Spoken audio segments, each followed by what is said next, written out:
Hello and welcome to the Teach Music 21C podcast series.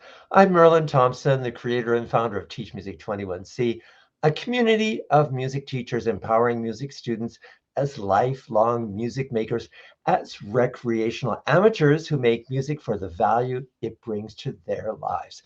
And I'm joined today by Lorrie Merrell. Thanks so much for joining in, Lorrie. Hi, thanks for having me. It's always a pleasure to be here. It's great to have you. And we've got a topic that's out there that I think there's a lot of controversy over. It's this whole idea of practicing every day. And is that is that something we want to share with students? What are your thoughts on this idea of practicing every day? I mean, obviously there are benefits to practicing every day. Are there obstacles with practicing every day? Are there weaknesses? I think maybe we can go through this practicing every day and give it some critique from both sides. I guess it depends on how old the student is and where they are. Little beginners, it's nice to set up kind of a habit to do it, spontaneous and fun and short. As kids get older, I don't think practicing every day is just realistic. And I used to do charts and who can practice 100 days in a row and make a really big deal out of that. And a few students could do it, but was there really that much of a benefit? There wasn't that much of a difference than the ones that did every single day, which wasn't as many as the ones that just couldn't do it. Right. There's growth and there's rest. And not practicing can be a good thing sometimes. You need the rest. It's like your body and exercising. You need rest days and growth days. And being well balanced, I think, is the best thing. And you don't have, like, as I say, as a teacher, I don't have control over what students do at home. Right. So, but just so that they know when they come here and they haven't practiced every day, that's okay. We can carry on and we can work with what you do have. Sure. And I guess what I keep coming to is all the research that's been done by these neuroscience researchers, and who have shown that one of the most valuable things in the learning process is the forgetting part. So if we're doing the same thing daily, day after day after day after day, it's like we get into a routine for sure. But what the neuroscience points out is that it only exercises the same track in the brain. And the challenge with that is if you only have one way, they explain it, if you only have one way of accessing information, it's not enough. And what we know, what I see happen so often, students will come for a lesson. It's like you'll say, oh, let's play the next piece. They look at you like, oh, yeah, I did practice it. And maybe even the mom or dad will say, we practice this piece every day. Why can't they even find the first note? And you're going, oh, okay, well, probably that practicing every day sets up a certain habit, but it's not necessarily diverse enough to actually promote learning that's going to be more permanent. Yes, diverse is a really good word. I've been talking to my students. We're getting ready for a concert and how to practice different ways. And I'll say, if you're up high and you're on a tightrope, you make one little, you're off that much and you lose it. And that's like the same as practicing every day and always the same way. It's just like you say, it's just one way, one pathway in the brain where you need all these different ways to access. So different ways of practicing and taking a rest and knowing that forgetting is part of it. That's okay. Learning, forgetting, learning, different ways of practicing growth and rest. It's all so much an important part of practicing. Yeah, and what the neuroscience research is saying is what forgetting does is it kind of prompts you or forces you or makes you aware that you need to find another way to stimulate that learning process. And that's where that whole idea of challenges comes in. And challenges can be as simple as playing the piece faster than it needs to go or slower than it needs to go, or one of my favorites, playing with eyes closed, playing with with all kinds of, my students love to do the distraction practice. So can you play when, your younger brother is, banging a drum 2 inches away from your head kind of thing.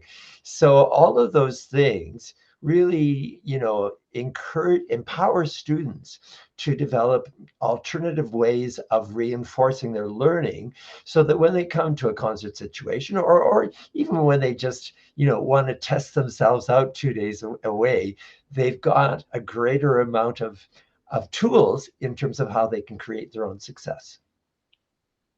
Yes. All of those things are so important because it builds their self-esteem, and it's not just music, it's everything else in their life that they learn and everything else that they do, which is one reason why I love music so much and teaching it, is because it enriches the whole person and your whole life.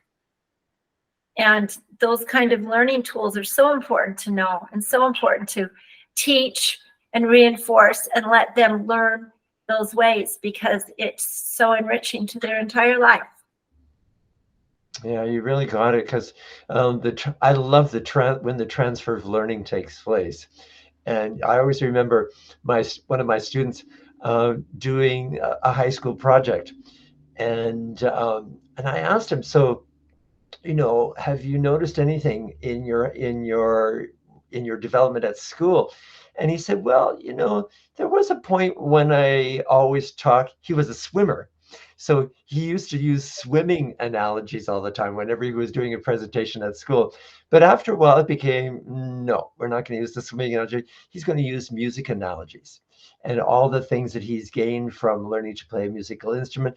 And then all the things that he's learned about how music is constructed and the way harmony and rhythm and melody and tone production, all those things weave together. So it's really interesting to see how he was taking things that he learned in a musical context and transferring those into his academic context as well. And I can't help but wonder, if he ever thought about the whole thing of practicing every day. Did he need to study every day in order to get ready for an exam? And there is a certain amount of, I think students are really convinced that if they cram material and they just keep on studying as hard as possible, that of course they're going to be ready for an exam. And when we know that, there's only so much cramming you can do. And then there's the benefit of actually being well rested and being, equipped for those testing kind of situations with good physical health as well as mental and emotional health as well. Yes, it's a full circle. Before concerts, I'll talk to my kids about eating well, resting, growth, practicing, not practicing. The most devastating experience of my whole life is walking out on a stage. I was about 7 years old, and I'm playing just fine, and just it left.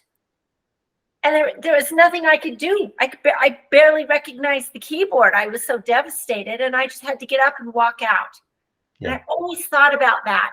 And after all of this, I'm thinking that's the result of everyday practicing in one way and not understanding, like you say, the neuroscience of the whole thing. Right. Yeah. Those are the results. Yeah, and part of our challenge is that, educational processes like learning to play or learning to sing or learning to play a musical instrument, we've really relied on, I would say, things like factory assembly models of that's where our ideas about practicing come from. So it's do step 1 perfectly, do step 2 perfectly, do step 3 perfectly, and when you assemble them at the end, everything is going to be perfect. But for us, we know that as human beings, that step 1, step 2, step 3 is not so linear as we might hope it would be. And that, this whole idea of doing the same thing day after day may be good for factory production, but in terms of human beings and creativity and imagination, I'll also go sustainability, manageability, and productivity. We know that diversity is our biggest tool. Yes. Those words that you just said, I'm going to write them down. Those are powerful words that every teacher should, I think, have in front of them to think about for their lessons, because you are teaching human beings and you are teaching students that change every day and every week, and you want to meet them where they are, and you want to think about those things while you're teaching. And I'm so grateful for you for teaching and making everybody aware of this in your book, because it's really made a huge difference in everybody's lives. Yeah, I appreciate how I've been able to pull things together in the More Than Music Lessons book. It's a great resource. Lots of ideas about how to challenge your students in that book. And then in the Teach Music 21C certification program, to talk about what real life learning looks like, and to see how that, the whole idea of practicing every day, there's good intentions behind it for sure. And then it's just the idea of, okay, maybe we need to test out those ideas a little bit more, broaden them somewhat so that what we come in with is more, we've got more tools as opposed to this is the only tool that I've got to use. And I think for students knowing that taking a day off isn't the end of the world. I always remember, a colleague of mine approaching me and saying, Merlin, what am I going to do? One of my students says he's going to take one day off every week. And I said, congratulations. That's a really great thing. Your students recognizing that, yeah, it would be good to just step aside for one day. Maybe it's something that student's just doing intuitively, but the benefits of stepping away when that student comes back after that day off, well, there's a whole new set of challenges that student's going to have on that day that wouldn't be there if the student had practiced the day before. Yes. It's strengthening, it's eye-opening, it's the best way to be. Yeah. So we should probably wrap it up with that. We've been challenged by this idea of what does it mean to practice every day? Are there benefits? Are for sure. Are there disadvantages? Absolutely. Is there an alternative? Well, yes. It's really paying attention to the student, allowing for those days off. I'm not saying take every day off and everything is going to go great, but allowing for days off and then paying attention to what happens with days off so that when we come back the next time, yeah, we've got a greater sense of what's going on. So thanks, Lorrie, for this discussion today. Thank you so much. And thanks to all of you for joining in. I'm Merlin Thompson. I've been here with Lorrie Merrell. We're from Teach Music 21C. Thank you so much for joining in our podcast series, and we hope to see you again. Bye for now.